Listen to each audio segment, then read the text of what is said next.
My name is Huland Nations. And Huland, what is your date of birth? My date of birth is 10/9/40. And where were you born? I was born in Prairie Grove, Arkansas. And the first thing we want to do is to make sure that you know this interview is for the Prairie Grove Oral History Project and that we have your permission to use it. Yes, you do. You have my permission. Thank you. So first thing I want to ask you is, who were your parents? My parents were Claude Nations and Violet Nations. Violet English Nations, actually. And where did you live growing up? I lived on South Pittman Street. Actually, it was on the corner of Cleveland and Pittman. Okay. Tell me about your family. Well, my family, my father came home from World War II and had some problems and spent a big part of his life in and out of VA hospitals. And when he finally got released, he ran the water and sewer and street department for the city of Prairie Grove for several years before he bought the sawmill from my grandfather. My mother was his secretary. Okay, well, tell me about your grandfather and his sawmill. Okay, my grandfather, that's all he ever did was run a sawmill. And most of the time he was in the Strickler area. Back then they would move the sawmill to the timber rather than bring timber to the sawmill. And he moved to Prairie Grove in probably around 1953 or 54.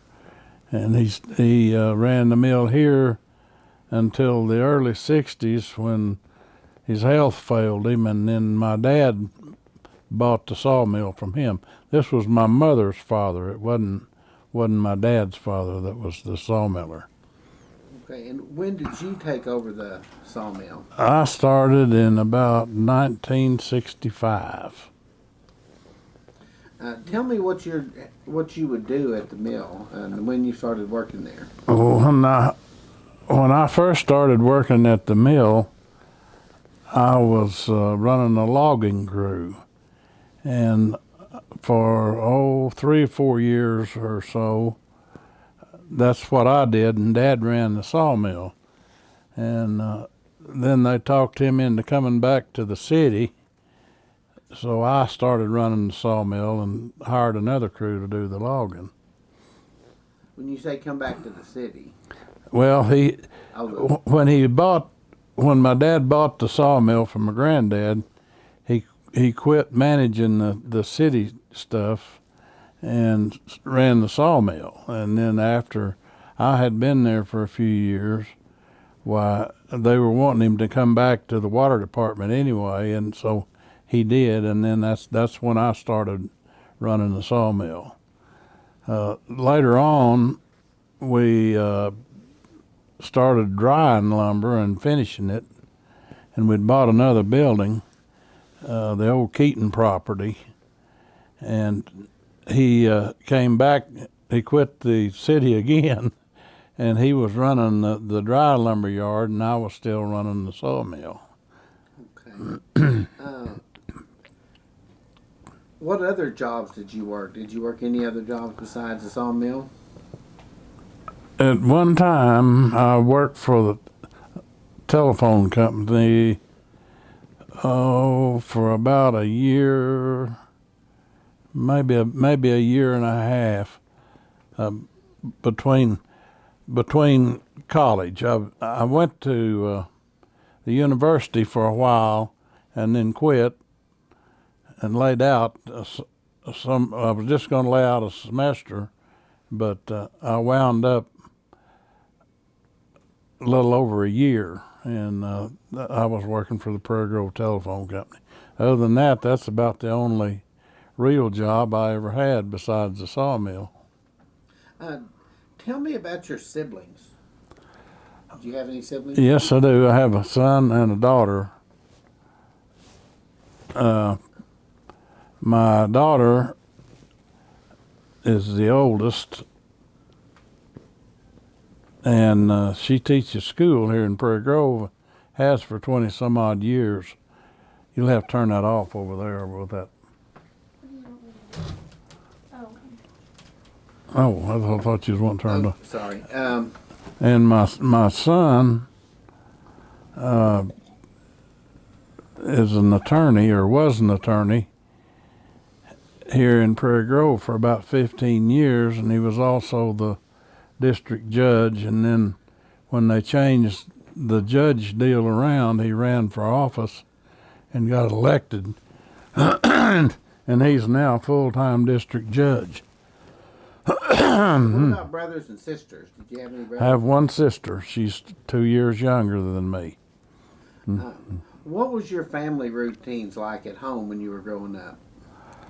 Well, when I was at home, my sister got married fairly young, and I went to 3 or 4 different colleges before my dad finally said, okay, it's either time to get in or get out. You're either going to go to work or finish school. So I decided I'd go to work.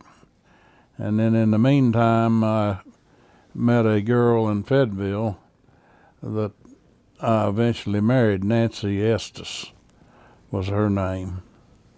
And we were married for, 30 years, 30 some odd years. And she had cancer and eventually died from cancer. Were you living in Prairie Grove the whole time? I've lived in Prairie Grove all my life. Actually, I was born at the Elizabeth Hospital, which is no longer there, in Prairie Grove in 1940.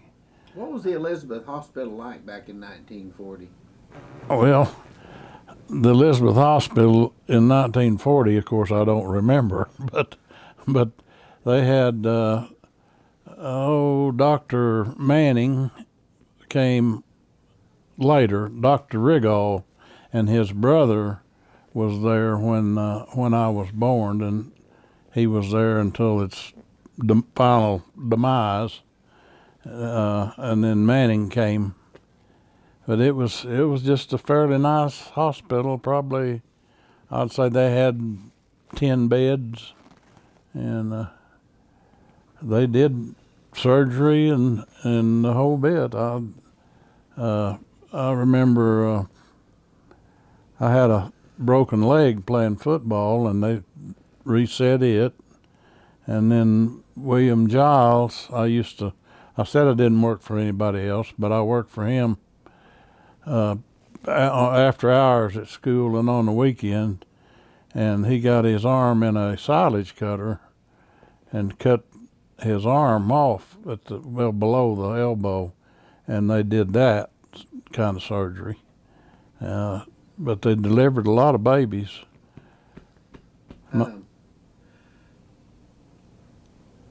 What were some of the things you guys, your family, did for fun or entertainment when you were growing up as a kid? Well, my family, my dad anyway, loved to hunt and fish, and we did a lot of that. And of course, my mother liked to travel, and they would go places, and I'd stay home and hold down the fort. But we had a bunch of beagles, and that was our big sport. My dad and I would hunt with the beagles. Nearly every weekend there was a bunch of folks around town that had beagles, and we'd all get together and go rabbit hunting, we'd call it. Whatever they'd pick up while they would run, whether it was a rabbit or a fox or a deer or whatever. But that was the big deal. So what did the kids do when you were growing up in Prairie Grove back in the day? What did they do for fun? Well, the kids back then, we had a theater here in town, and that was about the only form of recreation we had, other than we didn't have organized sports. We'd play sandlot football and sandlot baseball, and just something that we'd get together and do. We didn't have anybody, a coach or anything, to direct us. It was just not a whole lot to do back then. What did the adults do when you were a kid? What do you remember the adults doing for fun and entertainment? My folks played bridge, or not bridge either, pitch, once a week with, there were several different couples. Billy Joe Bartholomew's folks and the McKenzies and I don't remember who all now. But that, and then the Masonic Lodge, the men were big into Masonic Lodge and the women the Eastern Star, and that was about the extent of it. Where'd y'all play cards? And it would switch houses, play it at one house 1 month or 1 week, and then on somebody else's the next week. Okay. Tell me about the school when you attended local school. What was it like? Oh, I went to school in the new school, we called it. I was one of the first classes. I was the first class. I believe that I was in the 8th grade when they opened the school up. Our old school was an old 3-story brick building and had steps going from one level to the other, and when you change classes and several people start up the steps, plaster would fall off the walls. And the grade school was a lot better. I mean, it was built better, but the building, I don't know the date that it was built, but it was old, and it sure needed to be replaced. We didn't have a gym back then. Played basketball outside on the dirt, and there's been lots of changes made since then. Who were some of your classmates that you remember? Oh, some of my classmates were Tommy McCoy and Larry Bell and Billy Joe Bartholomew and Corky Kurtzinger. Oh, of course, the girls, there was Betty Bell and Connie Hamilton. Now it was Connie Martin, Melba Garrett, Shirley Sharp. Oh, we didn't have a real big class. I think when we graduated, there was like 25. We started out in the 1st grade, there was about 60, and they kept dwindling and dropping out. A lot of the guys that we started with didn't finish the 10th grade. Tell me about your teachers. Well, let's see. Miss Cook was I believe she was our 6th grade teacher. Nora Rogers from Lincoln was our 5th grade teacher. And then there was a Miss Butler. Actually, there was 2 Miss Butlers. They were sisters that taught. Then there was a Mrs. Coddington. She taught a year or 2.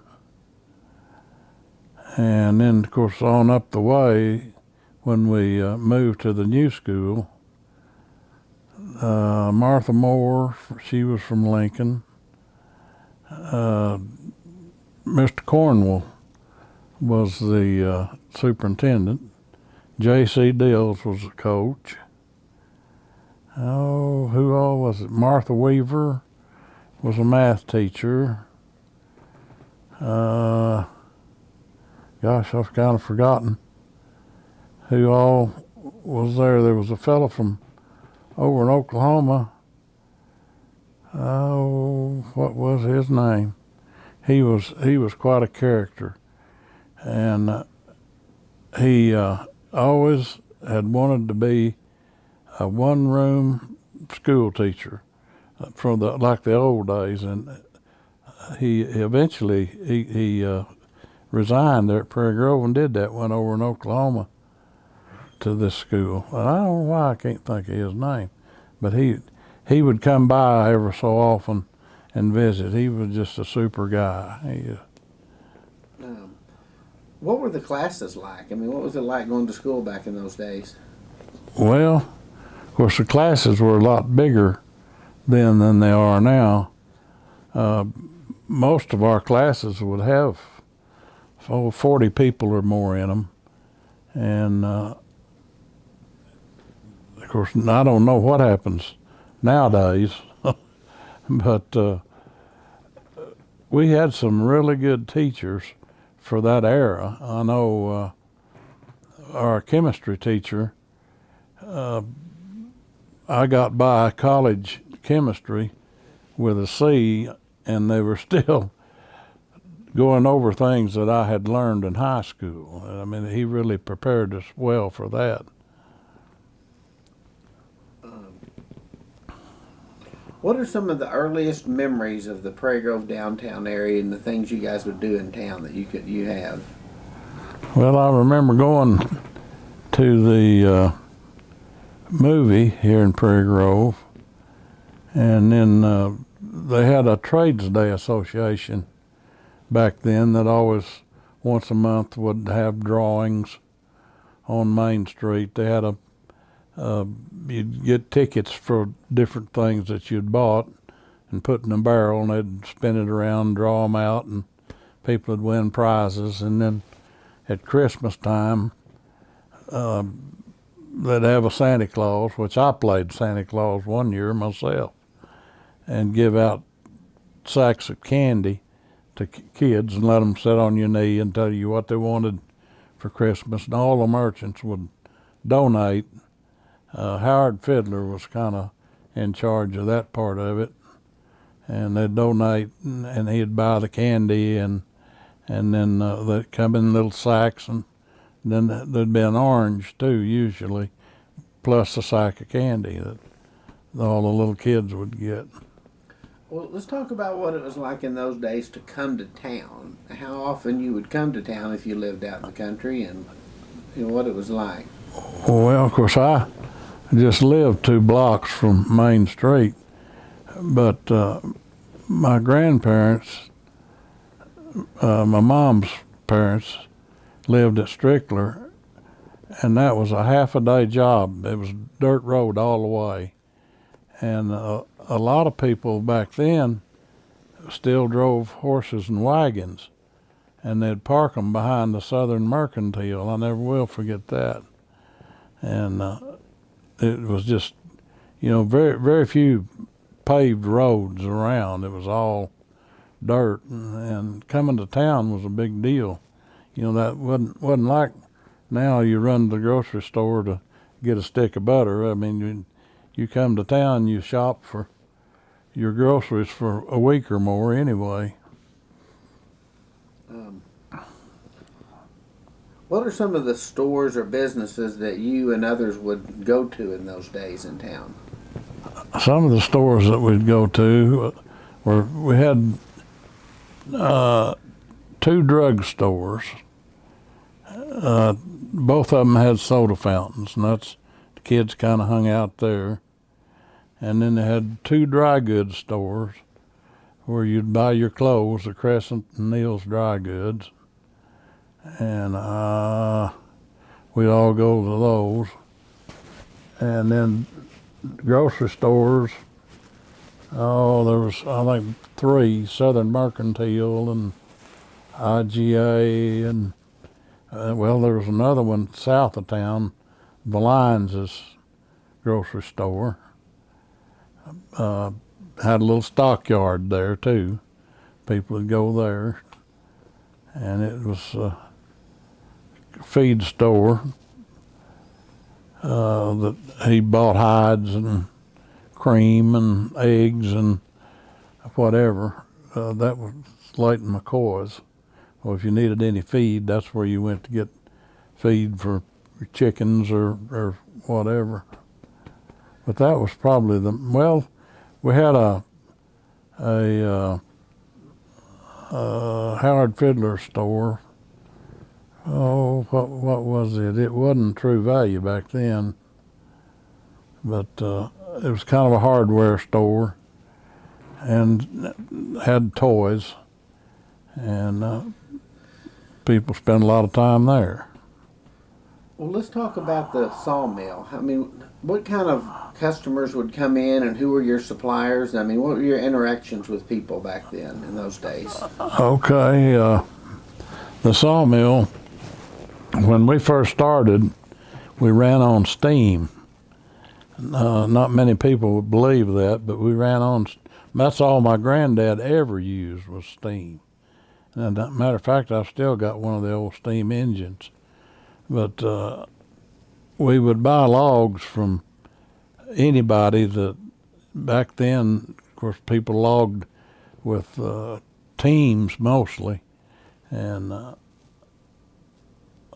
was several different ones scattered around in the general area that would hit a lick every now and then.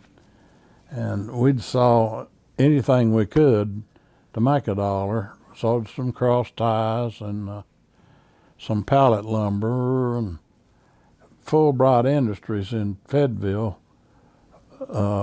bought, they bought a lot of different kinds. They made a lot of furniture, baby furniture mostly, and they'd use soft hardwoods for that. And then they'd buy oak, and they made a lot of parts for pickup racks, which you never see anymore, but back then they did. Then there was a place in Berryville that bought a little different kind of thicknesses anyway, and they made flooring for semi-trailers. And we sold a lot of local lumber, sold a lot for chicken houses back then, and corrals and barns and just farm use. It was, like I say, anything we could do to make $1, why, we'd saw it. We saw at one time we had a contract with an outfit in, where were they from? Iowa. And they made what they call pig parlors. And we'd sell them, like 2 trailer loads of 2-inch stuff a month. They went real big for a long time, and then I folded. But we sold them thousands of feet of lumber. How long did the mill run? Well, it ran till about 10 years ago. My dad, I was trying to think when he quit. Let's see, 63, 73. I ran it about 35 years by myself. And of course, we, at one time, we couldn't get rid of our slabs. We were sawing more lumber and producing more slabs than we could get rid of. So we bought a machine to make shavings. We'd run our slabs through that and make shavings, and we'd deliver them to chicken houses and dairy barns and things like that.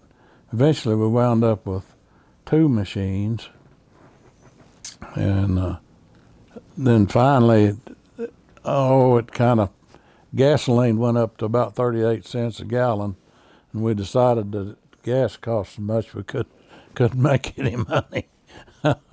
So we quit, started bundling our slabs and selling them to a charcoal mill. But you didn't make any money, but you got rid of them, and that was the main thing.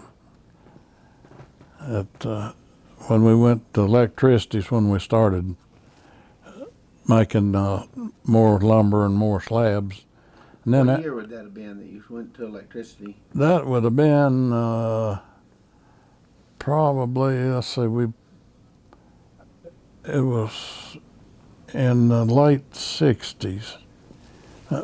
Probably 5 years or so after Dad bought the mill. We didn't run on steam too long.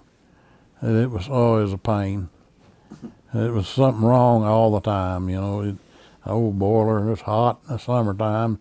Good job in the winter, but and it sounds real good that you use your waste to fuel your meal with, make steam with, you know, our slabs, cut them up and throw them in there.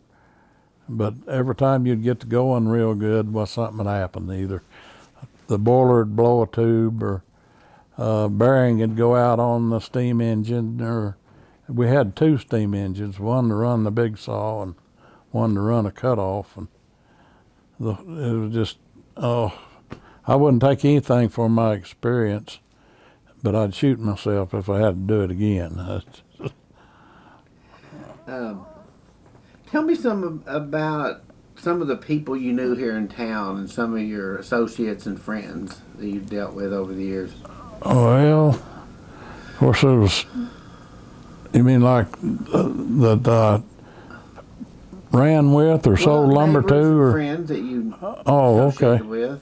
Well, of course, most of them are all gone now, but Doward Hart lived just up the street. He had a son that was a little younger than me. We ran around some, and of course, Argel Bartholomew, and he had a son that was my age. We went to school together. Let's see, who would I sold a lot of? I sold Argel quite a bit of lumber. There were several people in Lincoln that we sold lumber to for farm use. Lloyd Luganbuell, sold him quite a bit of lumber. He had a bunch of horses, and he always had to build a fence or two for them. And well, it's hard for me to think right now who all was over there. Of course, the shavings, we hauled them all over the country. So we took them to Missouri. We'd get hooked up with different companies. Tyson's was the main one, but the co-op, anybody that raised turkeys or chickens back then, well, we probably sold them a few shavings, and then we sold some locally to different farmers here around town, or around this area, for their chicken houses and barns and horse barns, corrals, things like that. A lot of the old barns were made out of oak. Back then, nearly all of them were. Yeah, and they built a lot of chicken houses back then. That was before the trusses came on. They'd use 2x4s and make their own trusses out of oak 2x4s, and oak was a little bad to warp when it was green, but it was there when you got it nailed up. What about some of your family routines when you were growing up here? Did you guys go to church? Or? Yeah, we went to the Methodist church, the old church that just off of Main Street down there. And of course, as a family, well, we'd travel some. We went to Arizona a couple of times. My dad's folks lived in Arizona. But other than that, the traveling that we did was me and Dad going hunting or fishing. And Mom stayed home most of the time. Now, did y'all use that for entertainment, but did you also use that for food? Well, we ate what we got, what we killed and caught, but it was mostly entertainment because it.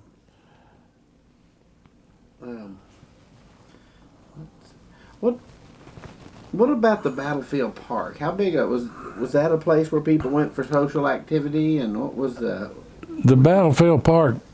When I was a kid, my dad got me a job with Fred McChristian, and Fred, I think, is responsible for the park being what it is today. I was making 50 cents an hour working for Fred, and we spent most of the time at the battlefield park mowing and cutting brush and planting trees and doing various things.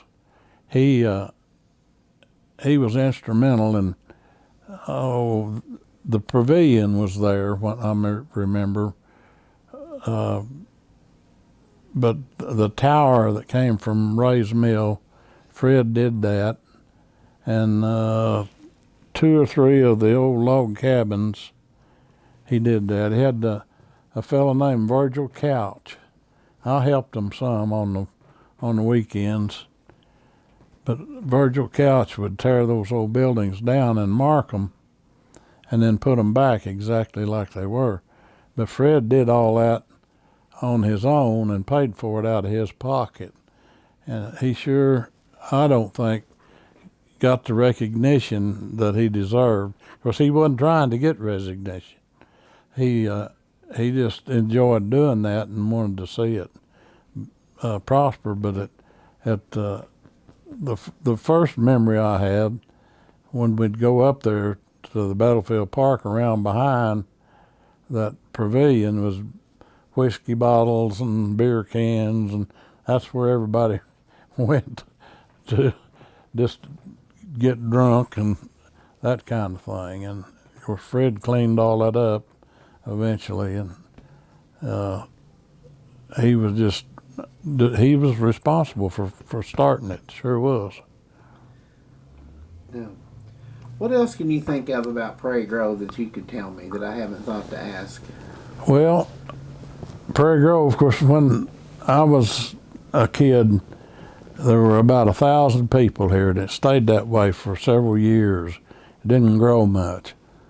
But Prairie Grove was always a real friendly, clean little town.